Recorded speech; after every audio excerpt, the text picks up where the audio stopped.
what is up, everybody? Welcome to another episode of the Got Next podcast. I'm your host, Mitchell Baldwin, with my co-host, Donovan Moore. We back and better, man. Yes, sir. Ben and Bones Nate ass back on the show. That means you know it's football time. Tell them what's up, B. Absolutely glad to be back, fellas. Absolutely. So, on this episode, we'll be talking about NFL free agency, all the good moves, all the bad moves, the nastiness, the draft. You know, we'll be covering everything, everything that you need as far as NFL offseason and getting you ready for this regular season is coming up in the next couple weeks. So, make sure you guys like, comment, subscribe, all of that type of stuff. Visit the socials at the Got Next podcast on Instagram and TikTok. And without further ado, let's get into the show.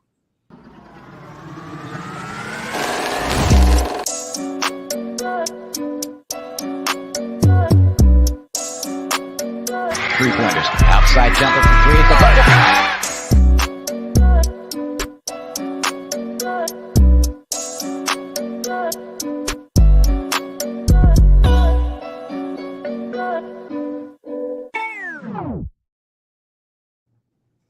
Alrighty. So, first topic we'll be talking about today is which rookie QB do you guys think will stand out in their rookie season? Donovan, you can go ahead and kick us off. I hate to. I feel like I'm gonna come off biased just being a Commanders fan, but I really just feel like Jaden Daniels. He's just gonna have an excellent season. Just coming off the season he had last year at LSU, and then on top of that, just kind of everything going on with our team right now. We still got McLaurin. We added Austin Eckler. And then I just feel like the hiring of Cliff Kingsbury as the offensive coordinator with the work he's done with quarterbacks in the past, like Kyler Murray and Mahomes, I think Jaden Daniels is set up for success. I know Caleb Williams probably has the better supporting cast, but I just think the overall like coaching staff and team in Washington around Jaden Daniels, I think he'll be the one to stand out and impress. B? I'm gonna, go with JJ McCarthy. I'm just kidding. I'm going with Caleb Williams, but and I hate to kind of go on the, popular opinion here, but because, obviously Caleb is the number one pick and everyone knows who he is. Everyone's known who he is for a long time. But I just think they loaded that receiving core for his sake to be able to come out the gate throwing and really excelling right off the bat. I think the Keenan Allen trade and DJ Moore, what he did last year with Justin Fields, and then their draft pick, I think it just, sets him up for success. And I really think what you said about Jaden Daniels, Dono, is very true. I think Washington might even have, they could have a better team than Chicago based on how they're constructing their team. But I just think in terms of quarterback success, I think Caleb's got everything in his arsenal to come out the gate and have, like a 4,000-yard, 30 touchdown pass season his rookie year or something like that. I love the way both of you guys went with your picks. I think Jaden Daniels, I saw a lot of him last year. That's probably the most I watched college. That's probably the most watched college team was LSU for me. And yeah, Jaden Daniels could do it all, man. As far as like the deep throws, the running, that man could take he could take a hit too, because he had a couple hard hits last year. He keep playing. Like, I love Jaden Daniels' game. I also love Caleb Williams, and like just watching him on the practice field just a couple of days ago, I'm just looking like, dang, he looks like a dog, bro. Like just the number 18 and stuff. Like he got some aura behind him too. I think Caleb Williams really gonna be nice. So I'm gonna have to also go Caleb Williams here. I think that he really has a chance to turn the Bears around. I don't really know the last star QB that they've had. It's really been if it hasn't been a long time, it hasn't been ever. You know what I mean? So, Jake Cutler's their all-time leading passer. Yeah, and that's not great. So I feel like Caleb Williams, the bar is low, but at the same time, I love the receiving core. I love how aggressive the Bears team was to really make this team good. And then they have another sneaky acquisition that I will be talking about later, and we get into that. That's a perfect bridge into our offseason stuff as far as trades and free agency acquisitions. What was you guys' favorite or your best acquisition from the offseason? When we take this one, so my favorite acquisition, kind of just said it, but I think Keenan Allen to the Bears. I just think, we were just talking about how, quarterback play has not really been a Chicago Bear thing throughout their whole history, pretty much. I think, as soon as you draft the quarterback, the number one pick, you got to load that receiving core for him to have success. That and the offensive line, which is still might be weak for the Bears, but I think with those receivers, someone ought to be open on almost every play. And I think, Keenan Allen's veteran presence is going to get the rest of those guys to buy in, and it's really going to help Caleb be sharp right off the bat. So I think Keenan Allen was definitely the most important moving piece to that team. I would probably say Stephon Diggs to the Texans. Just after the year the Texans had last year, with the receiving core they did have, with Tank Dell going down in like week 12, who was having a great season, and they still got Nico Collins. You add Diggs to that now, that might be crazy. So I think they're going to take another step up this year. CJ Stroud only going to keep getting better. So I'll probably say Stephon Diggs for sure to the Texans was my favorite acquisition of this offseason. This one is not, it's not the most popular pick. It's not really sexy or anything like that. But when I saw this move, I was like, that makes sense. I think this is going to work long term. Josh Jacobs to the Packers, man. I think that the Packers already were a good team with their receiving core, how good they looked. Obviously, Jordan Love looked really good. They got a had a good tandem of rookie tight ends and just their tight end class in general. They got a couple young guys that can do some. But add Josh Jacobs to that. To the backfield, man, I think that he's going to be great. I think he's shown he could be a workhorse. He's shown that, he can be a hard runner also and catch some passes as well, which Aaron Jones did. That kind of feels a little bit of a void there. And also they just got younger. So I feel like it also just fits their team. So, I think the Josh Jacobs acquisition was great. And, I'm really excited to see what the Packers are going to look like with Josh Jacobs there. Next up, we got your most mid acquisition, man. This is the one where you saw the notification, you're looking at your phone like, what? Like, what? You feel me? So, B, what was your acquisition?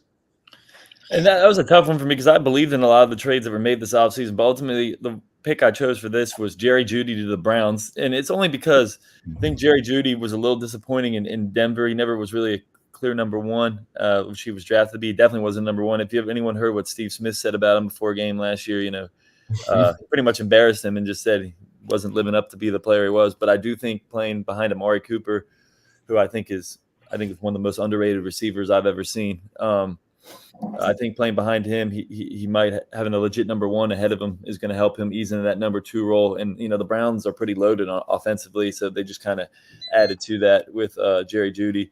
And as long as Deshaun Watson's okay, I mean they played with like 5 quarterbacks last year, so Deshaun Watson should be a little better than everyone who wasn't him playing last year, I assume. I think Jerry Jeudy could have a better season than he's had in the past, and he could finally get into his role and be that receiver that they're looking for him to be.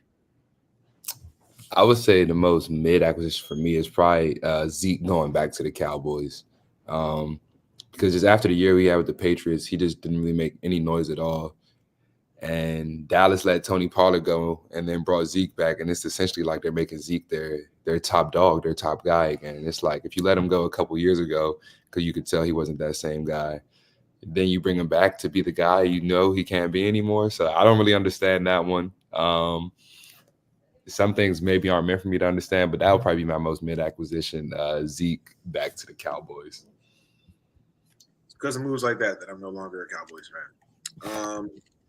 I got 3 here, guys. I really couldn't pick. These all look nasty now that I'm looking at them. Austin Eckler to the Commanders, especially as a number 2 running back. I don't like it, especially like between the tackles and stuff. He's not that guy. Like if he's going to be pass catching, you know what I mean? That's one thing, But if he's expected to go out there and have any sort of legit backfield role, I don't see it. Brian Robinson's there, so he doesn't necessarily have to play that role. But I looked at it and I'm just like, it's okay. I feel like Austin Eckler, man, he fell from grace, brother, in like a year or two. His stock plummeted. And then next up, Donald kind of already brought it up, but Zeke to the Cowboys. But then also there's the other element of Tony P going to the Titans. Nasty. It's just the Titans. I don't know what they got going on. They just got a lot of different guys that are decent, but like nobody's really great. So it was mid. The whole thing was mid. And then Zeke to the Cowboys, of course, mid. It makes no sense. So those are going to be my picks. Last but not least, as far as positions, we have a sleeper acquisition. So what was one that you think went under the radar? You think is going to be more impactful as the season actually starts? That's a tough one, but I guess there's a couple. I'm going to take your route, Mitch, and name a couple that just come to mind. Do you think potentially Justin Fields of the Steelers could be a sleeper if he is used correctly. And I assume he's going to get his opportunity at some point during the year because him and Russ are both on 1-year contracts. And I think they got to see what they have in Fields, him being the younger player. Unless Russ is an absolute baller, Fields is going to see the field at some point. And what else could be a sleeper? I just lost it, but I think I was going to say Gabe Davis to the Jaguars. I'm curious to see if he can maintain the kind of almost legit number 2 receiver he was on the Bills. He doesn't really have big seasons, but he has big games. And he's going from Josh Allen to Trevor Lawrence, and they kind of had like a bunch of B receivers ever since Trevor's been there. But they really need him to step up if Trevor's going to take that next step. So I think that could be an interesting one as well. My sleeper acquisition, I'm actually going to go with Curtis Samuel going to the Bills. Curtis Samuel, he had his best NFL season with the Bills' current offensive coordinator back in Carolina, Joe Brady. And then just taking him out of Washington, although he was hurt here a couple years, last year he did really well with our inconsistent QB play. So I think just putting him out there with Josh Allen, he can work the slot, he can run the football out of the backfield. I feel like as long as Curtis Samuel stays healthy, there's a lot of opportunity there for him in Buffalo to kind of make some noise and go back to how he was in Carolina. So I think Curtis Samuel could be definitely a sleeper, especially in that Buffalo offense this year. For sure. Sleeper pick for me is going to be DeAndre Swift to the Bears. I think that in a little bit of DeAndre Swift from last year with the Eagles, I think like the first 8 weeks or so, man, he was looking like a beast. Like DeAndre Swift was just different, man. And then the Eagles team kind of did a complete 180 at the second half of the season, and then he just kind of you saw his touches get less and less. I think that on the Bears, especially with their running back room being kind of so wide open, like they had some weeks last year with Deonta Foreman, who's actually really performed pretty well for them. Then you got Herbert, who's kind of a question mark. You got Roschon Johnson, who's kind of a question mark. So I feel like kind of solidifying that backfield with DeAndre Swift is kind of a big deal for the Bears. They have a lot of just guys that can get it done, and then it just gives you another option that you can have there. But I think he'll be the number 1 RB starting out week 1, and then we'll kind of just see how it goes from there. But I definitely think it's a good acquisition for them to help them throughout the season. And then our last question for today: did any teams not make a move that probably should have? I'll say the Cowboys, not hearing that Derrick Henry was actually interested in going there and they didn't act on that. I know they got some people they gotta pay, but at the same time, Jerry's been saying like we're all in to win a Super Bowl, and it's like, dude, you really didn't do anything in this offseason. If you think about it, like everyone in your division, the Giants are at least trying some things. Washington definitely made some improvements, and the Eagles just do what they always do and just make big gutsy moves this offseason. Will it pay out for them? I don't know. They're kind of inconsistent too, but at the same time, like at least all these teams, you saw effort out of them, and it seems like Dallas. All they did was not fire Mike McCarthy and kept him on the 1-year contract, and you might have as well have fired him because you're giving him a worse team. So it's like, how is he not going to disappoint this year? And it's really going to leave the whole offense up to Dak and CD to just continue what they did last year, except win big games supposedly this year. It's like I'm just kind of dumbfounded that they didn't try to improve the team anywhere else. But that's just me right there. Yeah, I agree. I was going to go with the Cowboys as well, but another team that I feel like definitely should have made a move and they didn't really do much of anything. I was just thinking about them as well. Sheesh. Take your time. No time. It was – who was it? Because I was just thinking about them. I might need to pull up a list. I'm sorry, the Chargers. The Chargers. Even though they did add Harbaugh as the coach, I just feel like they let both their top receivers go. Their first-round pick receiver from last year wasn't really that great. They let Austin Eckler go. I know they brought in J.K. Dobbins, but J.K. Dobbins I think he's had the season-ending injury the last 2 to 3 years. Mm-hmm. So I feel like the Chargers definitely should have made some moves, at least trying to be more aggressive to get a receiver or something like that, just some type of offensive help. I know they went O-line to protect Herbert. But at the same time, you can protect him all you want. You need to have the talent out there for him to get the ball to these playmakers. So I feel like the Chargers definitely should have made a move. I know they had a coaching change and things of that nature, so don't question their methods until they show us otherwise. But the Chargers would be the one for me.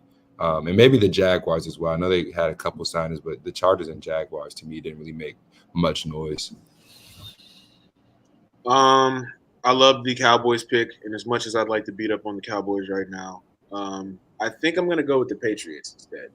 I think that obviously bringing in Drake May, I've heard so far that he looks a lot like Mac Jones so far through camp, so that's not really a good thing. And on top of that, their receiving core is so trash. I think Kendrick Bourne is their number one receiver right now. It's not going to cut it, quite frankly. It's just not going to cut it. I think Brandon Ayuk is still available. There was also a couple other receivers that were available this offseason. There's no reason why you needed to still have Kendrick Bourne as your number one wide receiver. And then you got Juju Smith-Schuster. And there you go. So I feel like clearly the Patriots have to be the pick for me right now. Their roster is just nasty. It's just when you look at it, it's just not a lot going on. It's just not a lot of optimism. So yeah, I really hate it.